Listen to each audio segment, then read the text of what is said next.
The role of the teacher in martial arts is changing. Historically, when weapons were banned, martial arts sprang up among the peasants as a way to defend themselves against the tyranny of oppressive regimes. They were taught in secret, and instruction took place underground, hidden from the state. At times, it was confined to only being passed on to family members. In this way, the instructors, and especially the founders, were revolutionaries. The instructor was seen as saviour-like, a kind of guru who took on disciples that would dedicate themselves to their master as a font of knowledge. Under penalty of death or imprisonment, they would swear to never reveal to others what they had learned. However, economic and political realities have demanded that today's masters change with the times. Many instructors teach martial arts part-time, while also holding down full-time jobs. They teach, primarily, for love of the art.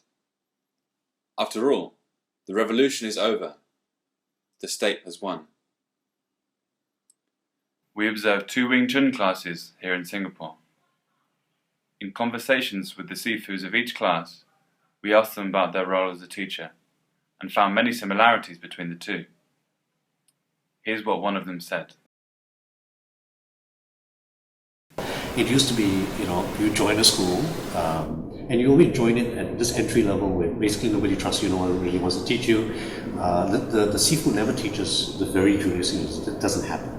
Okay, what you usually do is one of the senior persons, you go, you go and show him something. That's how it works. You might spend a month learning just how to stand, right? You expect to sort of stand there for a long time, get your muscles used to it, you're strong and so on and so on. So occasionally Sifu feels happy, kind of feeling good that day for some reason, he'll come and show you one move. And that's kind of typically how martial arts was taught in the old days. It's never designed according to sort of principles of pedagogy, right? The way people naturally learn. So I basically took what I knew, created lesson plans for it, based on Western pedagogical principles. Okay, essentially I was creating a lesson plan to teach me Wing Chun the way I would have loved to have learned it. The other reality of today's world is that people see martial arts as a commercial relationship. I pay you money, you teach me. It's purely commercial. My point of view is, even though we're operating in sort of the environment where people see martial arts learning as commercial, both my wife and I try very hard to move away from that model. Okay, so while we teach in a very Western sort of way, we are very, very clear that we're teaching Wing Chun as a martial art. And the reason we're teaching Wing Chun as a martial art is because we want to transmit the art. We want to make sure the art doesn't die. We want to make sure that, and we feel a responsibility because we've learned the whole system from our master, we feel we need to pass it on. It seems that Lee's recasting of his role as teacher, compared to his experience as a student himself, is a significant improvement. Today, the atmosphere in these training spaces is considerably more relaxed than it once was. Their class sizes are small, and the instructor-to-student ratio is high. There is even a kind of family atmosphere. We get people to line up according to seniority. In Chinese martial arts, it's like a family. Okay, so the most senior person is the oldest brother or the oldest sister, and so on and so forth. So they talk to each other as si heng, si dai, si jie, si wei. They're using terms of family, familial terms. This recasting of their role allows the creation and maintenance of close and informative relationships with their students. Yet, this is the exception rather than the rule. Today, the norm is large classes, where the relationship between the instructor and the student is more diluted than ever. There are many socio-economic reasons for this. However, leaving this aside, in many countries in Southeast Asia, where we see increasingly large classes, the state now endorses, controls and funds specific martial arts in each country. This allows the state a subtle new means of control, influence and perhaps even coercion. In this situation, the teacher may have more power than ever, but that power is accorded to them by the state and can be withdrawn easily. In conjunction with classes of increasing size, this, of course, means that the teacher now has influence over more students than ever.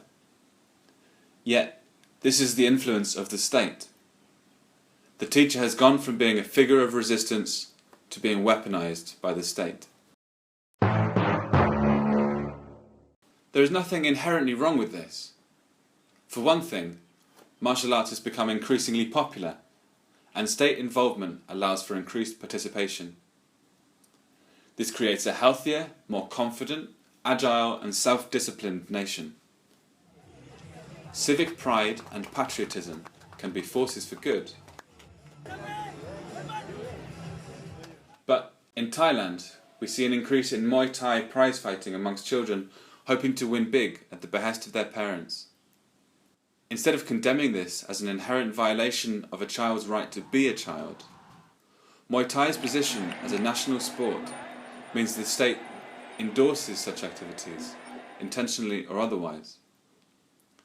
And to look just across the border in Malaysia, in recent weeks we have seen the mass mobilization of martial artists to back up the waning support for the current corrupt regime. So, far from being a benign manifestation of civic pride, we increasingly see the state exploiting their control over martial arts. The mobilization of martial artists by the state depends on the complicity of the teacher in the affairs of the ruling class.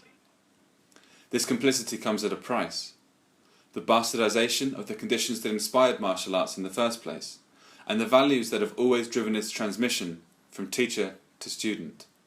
Masters have taken on the responsibility to pass on the values and practices of their martial art faithfully, as entrusted inviolably by former generations. How long can martial arts survive this trajectory of increasing encroachment by the state?